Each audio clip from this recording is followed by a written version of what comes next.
आज श्राद्ध के बारे में कुछ बताने जा रही हूँ। ये श्राद्ध का जो टाइम अभी चल रहा है, इस श्राद्ध के टाइम पे हम सबको पता है कि हमारे पूर्वज एक्टिव होते हैं। हमारे जो पितृ हैं, पितृदेव, जिन्हें हम देवता में गिनती करते हैं। क्यों? क्योंकि जो हमारे पूर्वज हमें छोड़ के जा चुके हैं वो एंजल्स में कंसिडर होने लग जाते हैं, एक तरह से फरिश्ता देव बन जाते हैं वो। ठीक है, उन्हीं देवताओं की कृपा हम किस तरह से मांग सकते हैं? स्पेशली उन लोगों के लिए जो शादी मैनिफेस्ट कर रहे हैं, उनके लिए पितृदेव का आशीर्वाद होना बहुत ज़रूरी है। क्यों बोल रही हूँ मैं ऐसा? क्योंकि आप जब अपने मनपसंद इंसान को अपने खानदान में, अपने परिवार में जोड़ना चाहते हैं, तो जिनकी पीढ़ी आप हो, जिन पूर्वजों की पीढ़ी आप बन करके आए हो, जिनके नाम को आप आगे बढ़ा रहे हो, उन पूर्वजों का आशीर्वाद होना बहुत ज़रूरी है। और ये हम सब जानते हैं कि जब हमारे घर में शादी होती है या शादी से रिलेटेड कोई भी चीज़ हो, कोई भी जो बोलते हैं हम कि कोई भी रस्म शुरू हो जाती है, रस्में जब शुरू हो जाती है एक एक करके शादी से रिलेटेड, तो हम सबसे पहले अपने पूर्वजों का आशीर्वाद लेते हैं उस टाइम पे, क्योंकि उन्हीं का नाम हम आगे बढ़ाने जा रहे हैं। उन्हीं के नाम को और आगे बढ़ेगा जब ये खानदान बढ़ेगा, जब एक इंसान दूसरे इंसान से मिलकर के इस शादी के, विवाह के पवित्र बंधन में बंध जाता है, तो आगे जनरेशन बढ़ती है, राइट। सो जब उनके नाम को आप बढ़ा रहे हो तो उनका आशीर्वाद होना बहुत ज़रूरी है। अभी यहाँ पे ये जो पितृदेव के श्राद्ध का वक्त चल रहा है, जिस समय हमें पता है कि हमारे सारे पितृ आस लगा के बैठे होते हैं हमसे, एंजल्स की तरह हमें प्रोटेक्ट कर रहे होते हैं, हमारे आसपास होते हैं, लेकिन अभी इन 5 दिनों में वो हमसे भी कुछ चाहते हैं। अभी हम ऐसा क्या कर सकते हैं कि हम उन्हें सिंपल सा कुछ भी करके खुश कर पाएं। वैसे सबके घरों में श्राद्ध होते हैं, जिनके यहाँ श्राद्ध होते हैं विधि विधान से होता है, उनके लिए भी है, वो भी एक दिन ज़रूर इस तरह से करें, ओके। और जिनके यहाँ श्राद्ध नहीं होता, किसी का श्राद्ध नहीं होता, हो सकता है कि आपके अभी दादा दादी, माता पिता सब स्वस्थ हैं, जीवित हैं, लेकिन फिर भी जो पूर्वज हैं, मतलब परदादा, वो सब जो होते हैं वो भी आपके पूर्वज में ही गिनती हैं, उनके लिए भी आप ये कर सकते हैं, ओके। ये आपको ब्लेस करेगा। स्पेशली बता रही हूँ मैं कि ये जो शादी विवाह के मामले हैं, मेरे पास तो सारे मोस्ट ऑफ मेरे सब्सक्राइबर्स इसी चीज़ के हैं, जो रिलेशनशिप हील करने में लगे हैं, अपने स्पेसिफिक पर्सन को मैनिफेस्ट करने में लगे हैं, सोलमेट मैनिफेस्ट करने में लगे हैं, बेसिकली शादी करना चाहते हैं। तो शादी के लिए सबको पता है, हम सब बहुत अच्छे से जानते हैं कि शादी जब हम करने चलते हैं या शादी की कोई भी रस्में शुरू होती हैं तो पूर्वजों का आशीर्वाद होना बहुत ज़रूरी है। अब यहाँ पे क्या कर सकते हो आप लोग, ये अभी कुछ दिन बाकी हैं, किसी भी एक दिन, ओके, जो बीच में कोई दिन ना कर पाए उनके लिए आखिरी दिन हमेशा होता है, लास्ट का दिन हर किसी के लिए होता है, ओके। सो आखिरी दिन अगर आप करना चाहें तो उस दिन, नहीं तो बीच में किसी भी दिन आप सुबह सुबह नहा धो करके अच्छे से, मतलब फ्रेश क्लीन हो करके, बिल्कुल, ओके, बहुत ही पवित्रता के साथ होना चाहिए इसको।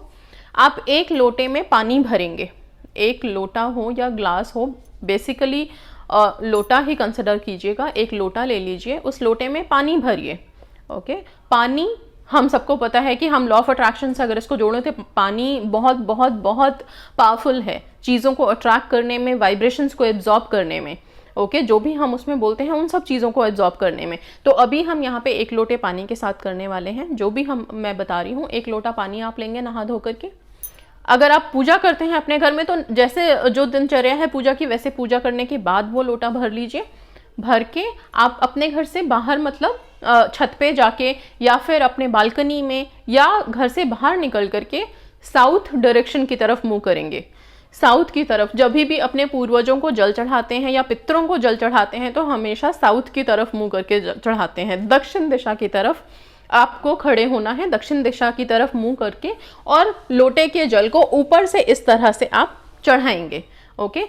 उस जल को चढ़ाने के बाद जब आपने वो जल चढ़ा दिया, सबसे पहले आप बिना कुछ बोले जल को चढ़ा देंगे, अर्पित करेंगे, मन में सिर्फ अपने पूर्वजों को याद करते हुए कि मैं आप लोगों को नमन कर रहा हूँ या कर रही हूँ, आप अपना आशीर्वाद और साथ हमेशा मेरे साथ रखिएगा। इस तरह से बोलते हुए आप वो पानी वहाँ लोटे से चढ़ा देंगे। चढ़ाने के बाद आप हाथ जोड़ करके उनसे अपनी विनती बोल सकते हैं। विनती क्या बोलेंगे? सिंपल सा कि ये मेरा मनपसंद जीवन साथी है और इसी से मैं शादी करना चाहती हूँ या करना चाहता हूँ, इसे आप आशीर्वाद दीजिए। और जो भी रास्ते में मुश्किलें आ रही हैं उन सबको ख़त्म करके स्वीकार कीजिए, इस चीज़ को स्वीकार कीजिए, अपना आशीर्वाद दीजिए। जैसे ही पितरों का आशीर्वाद मिलेगा आप मिरेकल्स होते हुए देखोगे। ओके, हमेशा कहते हैं पहले घर तब बाहर, क्यों कहते हैं? क्योंकि यस, पहले अपने पितरों की पूजा बहुत ज़रूरी है। आप देखिए, जब त्योहारों का भी सिलसिला शुरू होता है साल में, तो सबसे पहले गणपति जी का आता है, गणेश चतुर्थी जो अभी जा चुका है, गणेश जी से शुरू होती है पूजा पाठ की विधियां, त्योहारों की सारी लड़ियां, और उनके बाद फिर जो चीज़ आती है वो होता है पितृदेव। फिर हम सबसे पहले पितृदेव को पूजते हैं, उनको याद करते हैं, उनको स्मरण करते हैं, नमन करते हैं। पितृदेव के बाद फिर बाकी सारी चीज़ें, नवरात्रे शुरू होंगे, फिर आपके दशहरा, दिवाली और बाकी जितने भी त्यौहार हैं एक एक करके सब शुरू हो जाएंगे। सो इस तरह से है। और यस, पितृदेव बहुत ज़रूरी हैं, तो आप 1 लोटा ज़रूर चढ़ाइए। हो सकता है आप घर में छोटे हो, आपको लगे कि मुझे करना नहीं चाहिए क्योंकि मेरे घर वाले कर रहे हैं, कोई बात नहीं। आप पूरा श्राद्ध नहीं कर रहे हो, श्राद्ध आपके लिए नहीं है। आप सिर्फ जो आपके पितृ एंजल्स बन जाते हैं, ठीक है, उन एंजल्स को याद करते हुए, उन एंजल्स की कृपा मांगते हुए, ब्लेसिंग्स मांगते हुए, साथ मांगते हुए, ओके, कि वो हमारे साथ रहें, हमेशा अपना आशीर्वाद हमारे साथ रखें। और अभी जिस विश के लिए आप उनको बोल रहे हैं उस विश में वो आपको ब्लेस करें, उनकी ब्लेसिंग्स, ठीक है। सो ये 1 लोटा पानी चढ़ाएंगे आप उनको, और इस तरह से हाथ जोड़ के साउथ डायरेक्शन की तरफ उनको याद करते हुए, स्मरण करते हुए अपनी अपनी विशेस बोलेंगे। अपने अपने पार्टनर्स के लिए ब्लेसिंग्स मांगेंगे, जो भी रोड़े आ रहे हैं रास्ते में वो सब दूर होंगे। सो ये इस पितृपक्ष में, इस श्राद्ध के टाइम पे, जो श्राद्ध अभी चल रहा है, इसमें प्लीज़ ये कीजिए।